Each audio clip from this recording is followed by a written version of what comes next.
remember that President Johnson got this landmark legislation, Medicare and Medicaid, passed in the wake of the assassination of President Kennedy. Yes. He ascended to the presidency, and the country was aching to not only appear to be, but to be united. So that's one thing. I have my doubts whether President Johnson could have gotten Medicare and Medicare passed if it had not been for the assassination of President Kennedy and the mood the country was in after that.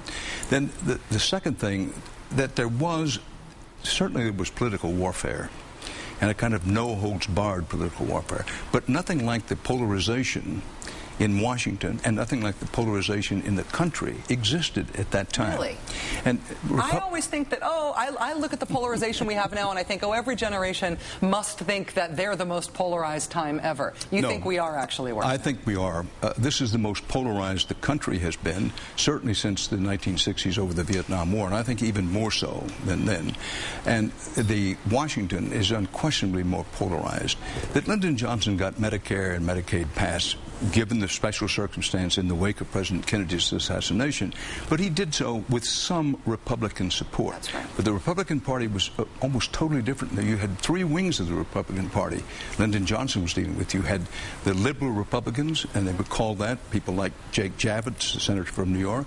You had moderate Republicans, many of them from the upper Midwest, and then you had self-described more conservative Republicans. But they had the three.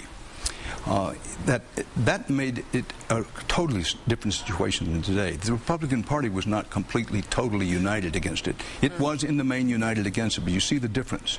Whereas now the Republicans, whether you like it or not, they have been, from a strictly political, practical standpoint, well-disciplined, well-organized, and a total, complete, absolute united front against health care. Lyndon Johnson didn't face that. Also, you had the Senate, for example, which I think by any reasonable objective analysis we can now say is mostly dysfunctional, that the Senate leadership had a lot of what were called, quote, old bulls. That the Senate changed a lot in the early 1970s, but in this period in the 1960s when Medicare and Medicaid were passed, that the seniority system was much stronger. You had a lot of people who'd been in the Senate and the House for a long time, some of them 35 or 40 years. And President Johnson himself had been a congressman and a senator for a very long time. So almost a completely different landscape from which President Obama is operating today. One very little noticed announcement, or report, I guess, about Senate Democrats that happened within the past week or so. We haven't even covered it on the show, but I've been thinking about it ever since I noticed it. And it was a report that Senate Democrats said, starting next Congress, they were not going to give out chairmanships on the basis of seniority anymore. They were essentially going to dole them out on the basis of who wanted what, who best deserved it, who was going to be most legislatively effective. That would completely not only move us away from the old bull system that you're talking about there, it would erase it. What do you think the impact of that would be on how our government works? Well, first of all, I think you're more likely to see Fidel Castro ride through here on a giraffe than you are to see that happen. But if it happened, by the way, that'd be good for the ratings. Yes, thank you. We're working on, can you guys work on arranging that now? Thank you. But should it happen, from where I sit, and this is strictly opinion, I think if it's possible that particularly the Senate might become even more dysfunctional than it is now. I don't expect it to happen. I think this is a threat that they're laying out and saying, listen, to the Republican Party, if you continue to do what you're doing, we're going to have to make some drastic, maybe even cataclysmic changes. In terms of the filibuster, filibuster being one of those things, but not all of them, I know. But let me say that I'm back from a trip to California from other places in the country. The country is angry. This is as angry as I've seen the country. Republicans, Democrats, independents, mugwumps, whatever they are. They're really angry. A lot of it springs from the recession, almost depression that we went through, and a sense that we're not all the way through it yet. And that anger is going to be interesting to see how it cuts in the November elections. Very, very interesting. Let me ask you about one last question on a totally different subject. I know that you are heading back to Iraq next week. We should note that today is, I guess one way to put it is day one of year 8 in Iraq. We invaded 7 years ago today. It's impossible to believe it was 7 years ago. I know you have a special premiering on HDNET on Tuesday about Iraq. What should we expect there?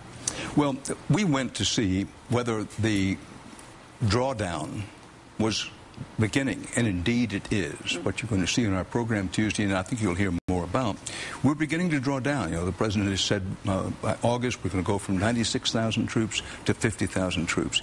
And this is a logistical nightmare of sorts. All of this equipment, all the old Humvees, all the motorized vehicles, all of the equipment, it's already beginning to move out of some of the bases. And we profiled one base there, I think 250 U.S. bases in Iraq now. But with some of the bases, they're already moving the stuff to Kuwait, the equipment to Kuwait, which this is a logistical operation that would dwindle anything in history.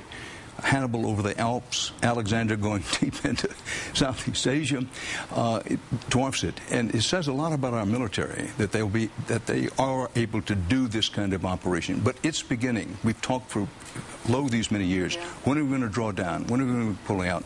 Well, the pullout has begun, for better or for worse. And by August, there's every indication they'll have the equipment, most of the equipment out. They'll have most of the troops out. Some of them, unfortunately, will be reassigned to Afghanistan. But with Iraq, for large intents and purposes, come August, as things are now appointed, we're out of there. Fascinating stuff. Dan Rather, the host and managing editor of Dan Rather Reports on HDNET. The new special premieres on HDNET this Tuesday, 8 p.m. Eastern Time. Mr. Rather, as always, it is such an honor to have you here. Thank you so much for coming. Thank you, it's Rachel. great to see you. I really Thank appreciate you. it. Thanks a lot. Louisiana Republican Senator David Vitter has had more than his share of public and professional embarrassment recently. He was the politician who ran as a family values conservative, who called for President Bill Clinton to be impeached for his sexual immorality, and who then had to hold a press conference admitting that he, David Vitter, was a client of the D.C. Maddow. Despite calling for other politicians to step down because of their sexual improprieties, David Vitter chose the long, slow, humiliating burn of staying in office over the short, sharp, dignified consistency of resigning himself. Senator Vitter's latest embarrassment is again self-inflicted, but thankfully this one is much more PG.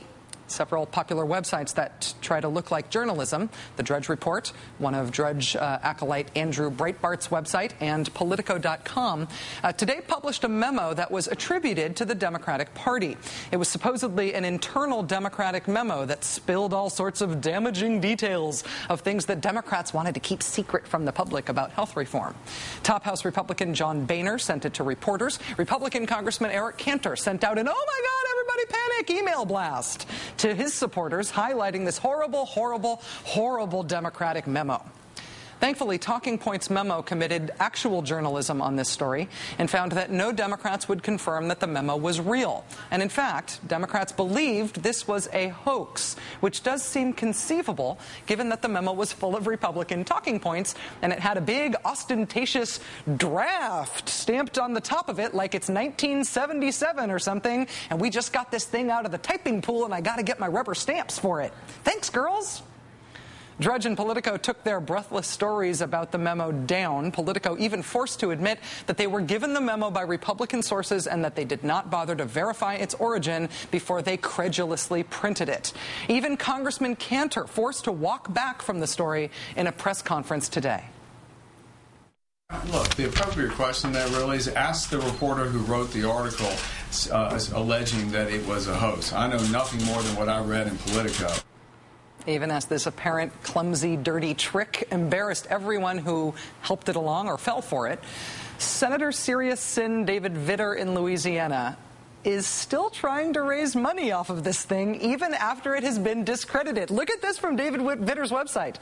Quote, "We intercepted a Democrat memo on Obamacare. The summary is, ignore the American people and substantive policy concerns. David will continue to discuss the bad policy in Obamacare and fight all of Pelosi's demon pass schemes. To help David keep pushing forward in this fight, make a contribution today." Oh, Senator, don't your party leaders call you anymore to let you know when a talking point has changed? Are they still peeved about that whole, yeah, I'm not resigning over the hooker thing? Maryland was technically part of the Union during the Civil War, but its allegiance was dicey enough that President Abraham Lincoln stationed troops in Baltimore to make sure it stayed that way.